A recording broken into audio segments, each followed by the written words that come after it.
Hello my lovely people, आपका मेरे channel the tone of स्टोरिया में हार्दिक स्वागत है। मुझे पता है आप सभी हॉरर लवर हैं और मेरी स्टोरीज का बेसब्री से इंतजार करते हैं, तो मैं हाजिर हूँ आप लोगों के सामने एक नई स्टोरी के साथ। आज की स्टोरी है आखिरी पिकनिक। तो इससे पहले कि मैं आप लोगों को स्टोरी सुनाऊं, अगर आप मेरे चैनल पर नए हैं तो जल्दी से चैनल को सब्सक्राइब कर लीजिए। स्टोरी पसंद आए तो लाइक और शेयर करना ना भूलिएगा। चलिए कहानी स्टार्ट करते हैं।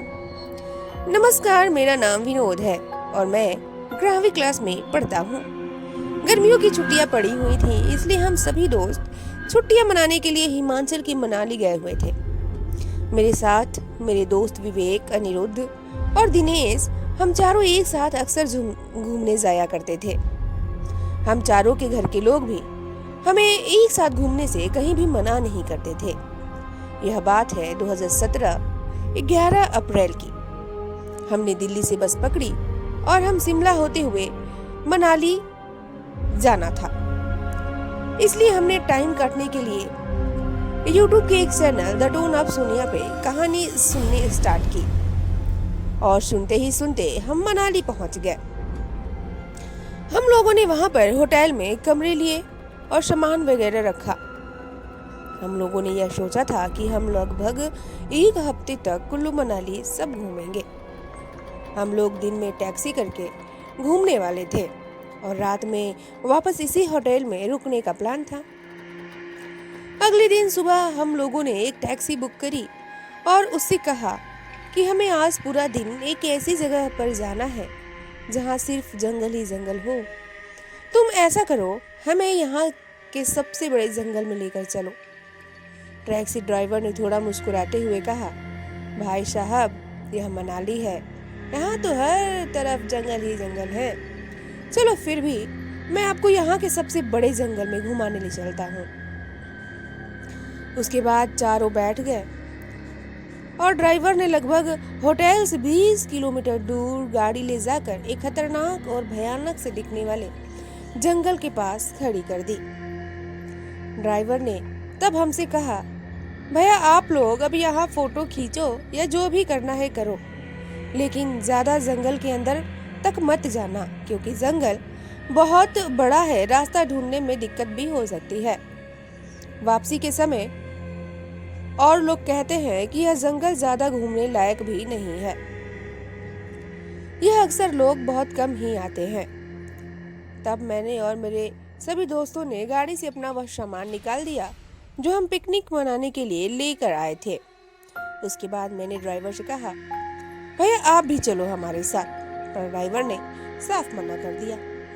ड्राइवर ने कहा, नहीं तुम लोग जाओ, क्योंकि अंदर गाड़ी जाने की जगह नहीं है और गाड़ी ऐसे बाहर नहीं छोड़ सकते। मैं गाड़ी में ही हूँ, लेकिन तुम लोग शाम तक जल्दी आ जाना, ज्यादा अंधेरा नहीं करना। ड्राइवर ने इतना कहा और मैं और मेरे तीनों दोस्त हम उस जंगल के अंदर जाने लगे। जंगल देखने में बहुत अच्छा लग रहा था। बड़ी बड़ी पेड़, चारों तरफ विचित्र विचित्र किस्म के पेड़ नजर आ रहे थे। हमको बहुत अच्छा लग रहा था। इस जंगल में आकर हमने सोचा थोड़ा और अंदर तक जाएंगे, वहीं पर बैठकर थोड़ा खा पी कर आगे घूमेंगे। खाने पीने के लिए हम सामान लेकर ही आए थे, लेकिन हम चारों बात करते करते लगातार अंदर की तरफ चले जा रहे थे। विवेक और दिनेश आगे चले जा रहे थे और वीडियो बना रहे थे और फोटोज भी खींच रहे थे, मानो इन यादों को कैमरे में कैद करके ही मानेंगे। इस बीच मैंने टाइम देखा तो घड़ी में दोपहर के 2 बज गए थे। ड्राइवर ने हमें 12 बजे ही जंगल में उतार दिया था, यानी हम लोगों को चलते चलते अब 2 घंटे बीत चुके थे। लेकिन हम लगातार अभी भी चले ही जा रहे थे। तभी अनिरुद्ध ने कहा, यार भूख लगी है, अब कहीं बैठकर थोड़ा खा लेते हैं और थोड़ी देर बैठेंगे फिर घूमेंगे। अनिरुद्ध की बात सुनकर मैंने उन दोनों को आवाज मारी और कहा, यहीं बैठ जाते हैं, थोड़ा खा पीकर आराम कर कर चलेंगे। तब फिर विवेक और दिनेश आए और हम चारों बैठकर खाना खा रहे थे और इधर उधर की बातें भी कर रहे थे और मजाक मस्ती चल रही थी। हमें लगभग 1 घंटे तक आराम किया। फिर हमने सोचा अब थोड़ा और आगे घूमते हैं, फिर वापस चले जाएंगे। तो हम फिर जंगल की तरफ आगे को चल दिए। सच बताओ तो मुझे लग रहा था हम जहाँ से होकर आए हैं उधर कैसे जाएंगे। अब क्योंकि रास्ता तो कुछ समझ नहीं आ रहा था, लेकिन हम बस चले जा रहे थे।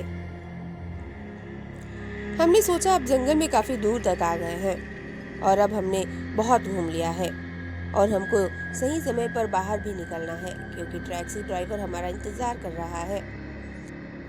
अब घड़ी में लगभग 5 बज चुके थे, यानी आज हम लगभग 5 घंटे से इस जंगल के अंदर घूम रहे हैं। उसके बाद हम चारों वापस तो चल दिए। अब की बार हम बहुत तेजी से चल रहे थे क्योंकि हम 5 घंटे से इसके अंदर घूम रहे थे, तो हमको बाहर निकलने में कितना टाइम लगेगा, यही सोच रहे थे। देखते देखते अब अंधेरा भी होने लगा था।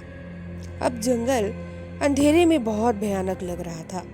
जितना खूबसूरत जंगल दिन में दिखाई दे रहा था, उतना ही डरावना और खतरनाक अब अंधेरे में दिख रहा था। और जंगल में अब चारों तरफ से बहुत भयानक तरह की आवाजें आना शुरू हो गई थीं।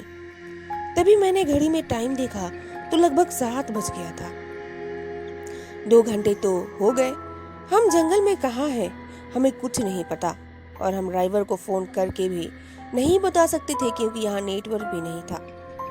हम यही सोच रहे थे, पता नहीं क्या ड्राइवर अभी भी बाहर होगा या नहीं, क्योंकि हमने उनको कहा था हम 5 बजे से पहले बाहर निकल जाएंगे और अब तो बहुत अंधेरा हो चुका था। सच बताओ तो मुझे बहुत ज्यादा डर लग रहा था। तभी हमको ऐसा लगा कि हमारी बगल से कोई बहुत तेजी से भागता हुआ जा रहा है। उसके कदमों की आवाज बहुत तेज आ रही थी, लेकिन हमको वहाँ कोई दिखाई नहीं दे रहा था। हम चारों थोड़ी देर वहाँ रुके और उस आवाज को सुन रहे थे। आवाज लगातार तेजी से आगे की तरफ बढ़ती जा रही थी, लेकिन हम में से किसी को भी कोई दिखाई नहीं दे रहा था कि कौन भाग रहा है और किसके कदमों की आवाज है। लेकिन हमने वहाँ अब रुकना भी ठीक नहीं समझा। हमने कहा हमें जल्द से जल्द बाहर निकलना होगा। हम चारों ने अपने मोबाइल फोन की फ्लैश लाइट जला रखी थी, लेकिन अब रास्ता समझ में ही नहीं आ रहा था। मतलब जिसका मुझे डर था वही हुआ। हम रास्ता जंगल में भटक गए थे, लेकिन हमने रुकना नहीं सही समझा। हम आगे की तरफ लगातार चले जा रहे थे। तभी ऐसा लगा जैसे किसी के दर्द से तड़पने की आवाज आ रही हो। ऐसा लग रहा था जैसे जंगल में कोई बहुत तेज दिख रहा हो। अब ऐसा लग रहा था जैसे आवाज अब बढ़ती ही जा रही थी और हमारा नाम लेकर कह रही है, विनोद मुझे क्यों छोड़कर जा रहे हो? दिनेश, अरे अनिरुद्ध मुझे भी तो ले चलो। ऐसी आवाजें सुनकर हमारा खून अब जम चुका था, लेकिन हमने भी इस आवाज को पहचान लिया क्योंकि आवाज तो विवेक की थी। लेकिन यह कैसे हो सकता है, क्योंकि विवेक तो हमारे साथ ही था। इसलिए अब हम चारों बहुत बुरी स्थिति में थे। लेकिन उस आवाज का रोना और तड़पने की चीख बढ़ती ही जा रही थी। बार बार हमारा नाम लेकर कह रही थी, अरे मुझे छोड़कर क्यों जा रहे हो? मानो ऐसा लग रहा था कि कोई किसी से जान की भीख मांग रहा, रो रो कर और तड़प कर। ऐसा लगा था कि कोई बहुत ज्यादा दर्द में है। लेकिन हम सबको आवाज विवेक की लग रही थी और विवेक हमारे साथ ही था। अब ऐसा लग रहा था कि हम लोगों ने बहुत बड़ी गलती कर दी है इस जंगल में आकर, क्योंकि ड्राइवर ने पहले ही बताया था कि ज्यादा अंदर तक मत जाना। इस जंगल में ज्यादा अंदर तक जाना ठीक नहीं है। पर हम अब इस जंगल में भटक चुके थे और हम चारों के होश भी उड़े हुए थे। बस भगवान से यही दुआ कर रहे थे कि भगवान हमें जल्द से जल्द इस जंगल से बाहर निकाल दे। अब हमने सोचा कि अब बिना रुके भागते रहना ही ठीक होगा। इसके बाद हमने आगे की ओर दौड़ना शुरू कर दिया। हम कह रहे थे कहीं तो निकलेंगे बाहर, इसलिए हम चारों पूरी रफ्तार से भाग रहे थे। अब हम भाग कर पूरी तरह से थक चुके थे। अब हमसे और भागा भी नहीं जा रहा था, लेकिन ऐसा लग रहा था कि जान बचाना है तो हमको भागना ही होगा।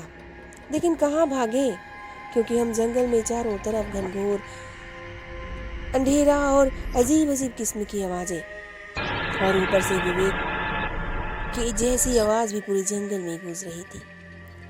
अब हम चारों की सांस भी फूल चुकी थी, क्योंकि लगातार हम भाग रहे थे। अब दिनेश नीचे बैठ गया।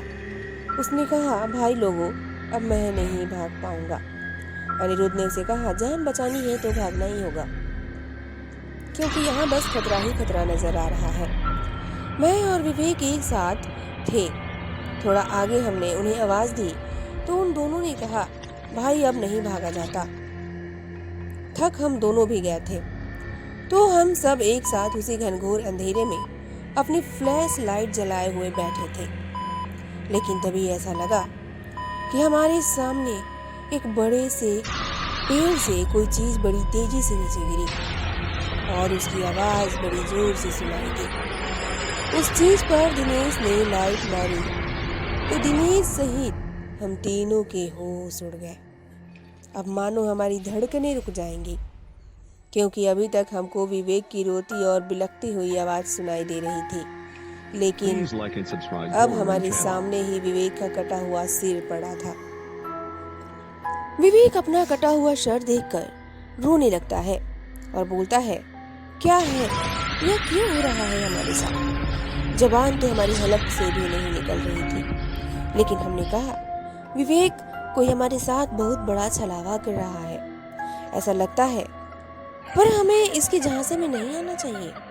अब हमने बिना समय गवाए हुए वहां से किसी भी हालत में बस भागना ही सही समझा। लेकिन जाए तो जाए कहाँ, क्योंकि हम लगभग 4 घंटे से जंगल से निकलने की कोशिश कर रहे थे, लेकिन हमको समझ नहीं आ रहा था कि हम किस तरफ से बाहर निकल पाएंगे। इतनी देर में जो हमारे साथ हुआ, तो उसके बाद से हमारी हालत तो वैसे ही बहुत नाजुक थी, लेकिन हमको अब अपनी जान बचानी है, तो कुछ ना कुछ तो करना ही है। इतना बड़ा जंगल और ऊपर से अंधेरा। यह जंगल दिन में हमें जितना प्यारा लग रहा था, वो अब इस अंधेरी रात में हमें एक मौत का जंगल नजर आ रहा है। लेकिन अब हम क्या कर सकते थे, क्योंकि ना ही हमारे फोन में नेटवर्क थे और ना कोई हमारी मदद के लिए इस जंगल में आ सकता है। ड्राइवर तो बाहर है या नहीं है, यह भी नहीं कहा जा सकता। तभी एक बार फिर से मैंने और मेरे साथियों ने सुना कि कोई फिर से चीख रहा है। अभी थोड़ी देर तक चीखने चिल्लाने की आवाज बंद हो चुकी थी, लेकिन अब फिर से आवाज गूंजने लगी थी। हमारे आसपास ऐसा लग रहा था कि कोई फिर से दर्द से तड़प रहा है। अब मेरे पैरों के नीचे से मानो जमीन ही निकल गई हो, क्योंकि अभी तक तो विवेक की आवाज आ रही थी, पर अब हम चारों ने सुना कि वो आवाज दिनेश की थी। और दिनेश जैसे आने वाली आवाज भी बार बार यही कह रही थी, अरे मुझे लेकर चलो भाई लोगों, मुझे क्यों छोड़कर जा रहे हो।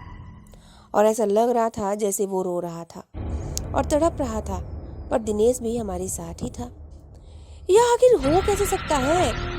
और हम मन ही मन भगवान से कह रहे थे, भगवान आज हम कहाँ फंस गए। लेकिन अब हम भाग नहीं रहे थे, क्योंकि हम पहले से ही भाग भाग कर थक चुके थे। इसलिए अब हम बस चल रहे थे और लगातार चले ही जा रहे थे।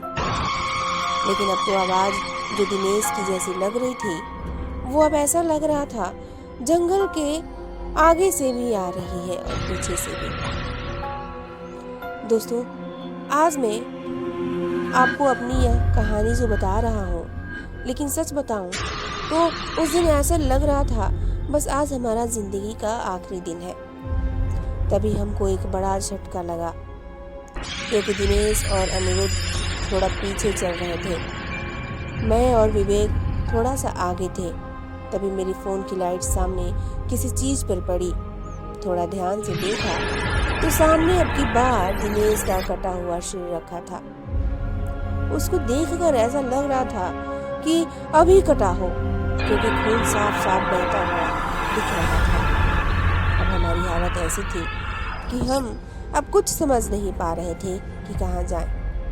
पीछे लौट नहीं सकते थे, क्योंकि आगे से ही रास्ता हो सकता था बाहर निकलने का। लेकिन हम चारों ने इतनी देर से इतना सब देख लिया था इसलिए हम रुके तो नहीं, और हम सब भगवान का शुक्र मना रहे थे कि हम चारों अभी भी ठीक थे और चारों साथ में ही थे।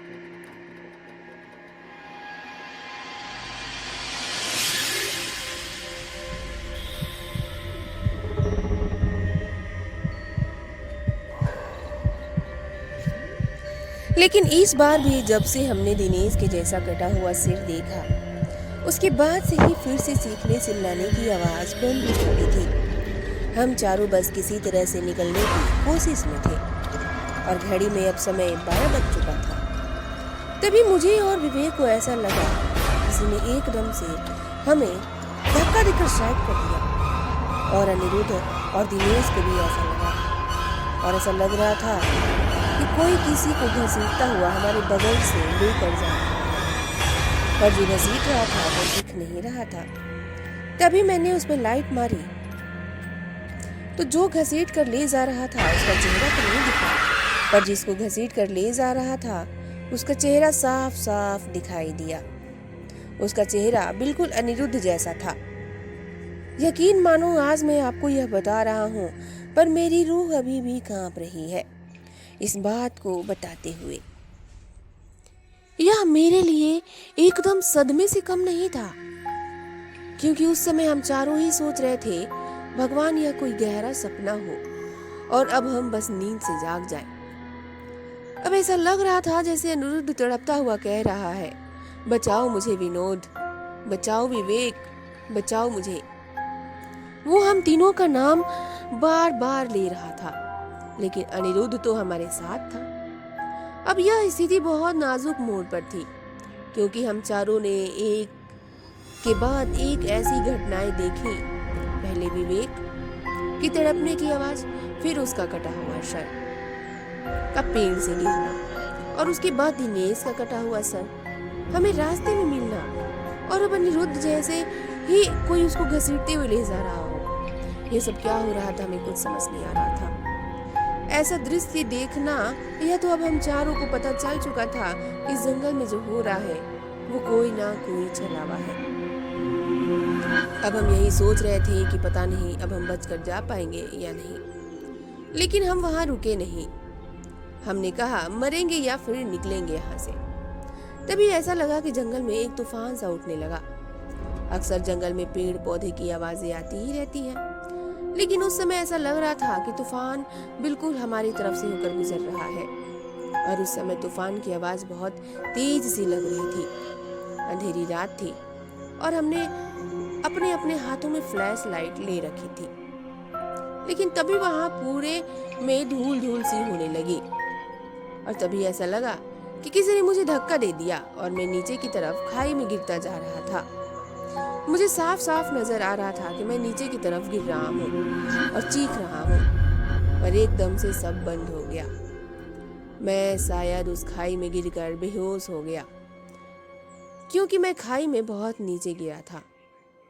तभी ऐसा लगा मुझे किसी ने नींद से जगाया और बार बार यह कह रहा था कि विनोद उठो उठो। मेरी आंखें खुली तो मैं एक चट्टान के नीचे दबा हुआ था और मेरे पास विवेक खड़ा था। तभी विवेक ने मुझे बताया, विनोद तुम ऊपर से नीचे गिर गए थे। मैंने उसकी बात सुनकर कहा, वो दोनों कहाँ हैं? विवेक ने मुझे बताते हुए कहा, अनिरुद्ध और दिनेश बाहर टैक्सी में बैठे हैं। रास्ता हमको मिल गया है, हम रास्ते के करीब ही थे, लेकिन तुम नीचे गिर गए। मैं भगवान से बहुत शुक्र मना रहा था कि चलो कम से कम हमें रास्ता तो मिला और हम जंगल से बाहर निकल जाएंगे। तब विवेक ने मुझे थोड़ा संभाला और अपने साथ बाहर ले जाने लगा। विवेक थोड़ा आगे चल रहा था और मैं उसके पीछे था। जो जंगल हम रात भर जिस जंगल में भटक रहे थे, अब उस जंगल से हम बाहर निकल आए थे।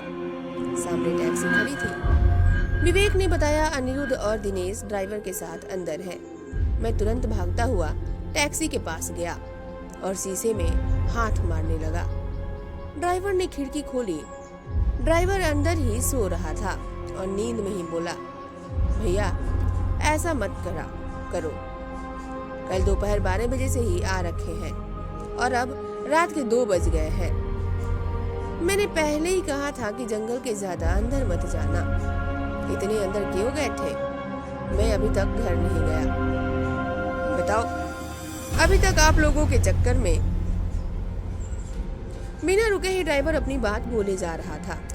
ड्राइवर ने मुझे हैरानी भरी नजरों से देखते हुए कहा, बाकी 3 लोग कहाँ हैं? पागल मत बनाओ, अब मैं नहीं रुकूंगा। एक तो तुम्हारे चक्कर में मैं रात भर बाहर गाड़ी में बैठा रहा, मेरे पीछे है। कहाँ है वो तीनों? ड्राइवर की बात सुनकर मैंने गाड़ी के अंदर देखा तो गाड़ी में कोई नहीं था। मैं फिर तुरंत पीछे देखा तो विवेक भी मेरे पीछे नहीं था। मैंने ड्राइवर से कहा, अभी तो मेरे साथ आया था, तुमने देखा क्या? जो मेरे पीछे था वो कहाँ गया? वो और पहले से 2 लोग आए थे, वो कहाँ गए? ड्राइवर ने मेरी बात सुनकर कहा, भाई रात में तुमने ज्यादा तो नहीं पी ली शराब? लेकिन ड्राइवर जवाब सुनकर अब मैं घबरा गया था, क्योंकि ना ही विवेक था मेरे पीछे और ना अनिरुद्ध और ना दिनेश गाड़ी में थे। उसके बाद मैंने ड्राइवर को अपनी सारी बात बताना शुरू करी। मेरी सारी बात और सुनने के बाद उसने कहा, भैया मैंने पहले ही कहा था ना आपको, यह जंगल ज्यादा ठीक नहीं है। बाहर ही फोटो वगैरह खींचकर जो करना है कर लो, ज्यादा अंदर मत जाना। पर आप लोगों ने मेरी बात नहीं सुनी, अब चलो यहाँ से। मैंने ड्राइवर को कहा, नहीं, मेरी 3 दोस्त हैं यहाँ, उन्हें तो ऐसे छोड़कर मैं नहीं जा सकता। मेरी बात सुनकर ड्राइवर मुझे समझाते हुए कहा, अगर अब हम दोनों यहाँ से नहीं गए तो शायद हम भी जिंदा ना बच पाए, इसलिए चलो। ड्राइवर ने उसके बाद मेरी कोई बात नहीं सुनी और मुझे जबरदस्ती गाड़ी में बैठा दिया और उसने कहा, अब नहीं रुकेंगे उस रात के अंधेरे में। उसके बाद ड्राइवर ने गाड़ी ले जाकर तुरंत मुझे होटल पर छोड़ा। लेकिन मैं उस समय क्या करता? मेरे 3 साथी मेरे साथ नहीं थे। मैंने सुबह सबसे पहले जाकर पास के ही पुलिस स्टेशन पर सारी खबर कर दी और उनको सब कुछ बताया। मेरे सर पर पहले से ही चोट लगी हुई थी और मेरी स्थिति कुछ ज्यादा ठीक नहीं थी, इसलिए मुझे पुलिस वालों ने पास के हॉस्पिटल में एडमिट करवा दिया। और बाद में पता चला कि उस जंगल में कई दिनों की तलाश के बाद 3 लाशें मिली। 2 के तो सर कटे हुए थे और एक की 3 टुकड़ों में पड़ी हुई लाश मिली थी। उसके बाद पुलिस वालों ने मुझे उनको देखने के लिए बुलवाया। उसको देखकर अब मेरी आंखें फटी की फटी रह गई, क्योंकि विवेक और दिनेश की सर कटी हुई लाश थी और अनिरुद्ध की लाश 3 टुकड़ों में पड़ी हुई थी। आज मैं जिंदा तो हूँ, लेकिन शायद मैं उसी दिन मर गया होता। अब मुझे समझ में आया कि हम रात भर भटकते रहे थे और फिर अचानक से कैसे जंगल से बाहर निकल पाए। मेरे उस दोस्त में मरने के बाद भी मुझे बचाकर बाहर निकाला था। अब उस दिन के बाद मैं बहुत ज्यादा सदमे में रहता हूँ। दिल्ली के एक हॉस्पिटल में अभी भी मेरा इलाज चल रहा है, मानसिक बीमार के तौर पर। आज मैं आपको यह कहानी बता रहा हूँ तो मेरे सामने उस दिन का सारा दृश्य नजर आ रहा है और शायद मैं इस घटना को पूरी जिंदगी में ना भूल पाऊंगा और पता नहीं मैं इस सदमे के कभी बाहर भी निकलूंगा या नहीं। तो ये थी आज की स्टोरी। आप लोगों को कैसी लगी प्लीज कमेंट करके जरूर बताइएगा। स्टोरी पसंद आई हो तो लाइक और शेयर करना ना भूलिएगा। चलिए मैं मिलती हूँ आप लोगों से नए मजेदार स्टोरी के साथ। तब तक मेरे इस चैनल को ढेर सारा प्यार दीजिए और सपोर्ट कीजिए और सब्सक्राइब करना ना भूलिएगा। Bye bye.